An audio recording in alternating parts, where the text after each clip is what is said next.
Aduh, aku study 2 minggu je. Aku tak yakin lah aku boleh jawab exam ni. Weh Zek, datang pun kau. Aku ada soalan tu. Kau study tak? Study? Sehari je. Habis tu macam mana kau nak jawab exam lepas ni? Aku rasuah pemeriksa kertas tu. Banyaklah kau. Weh Tommy, datang pun kau. Aku ada soalan tu. Kau study tak? Study tu apa? Study tu aktiviti untuk menyeksa otak kau. Kenapalah kau datang exam hari ni? Weh Mark, exam hari ni kau study tak? Exam? Makhluk apa tu? Ha memang, 3 orang ni boleh pergi fail lah minggu depan.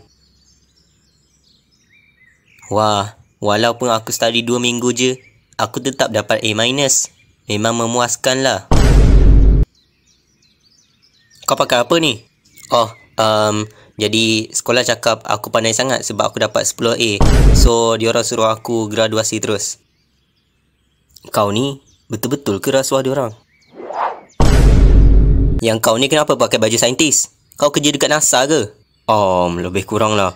Sehari je lepas aku dapat kertas exam, aku terus dapat tawaran kerja dekat NASA. Lepas tu diorang cakap tak payah masuk college. Kerja je terus. Sebab markah aku melebihi normal.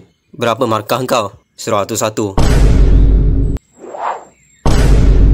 Yang kau ni, kenapa jadi robot pula?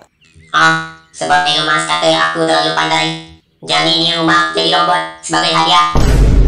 Sekarang ni, aku akan hancurkan orang yang markahnya kurang daripada 100. Arahan daripada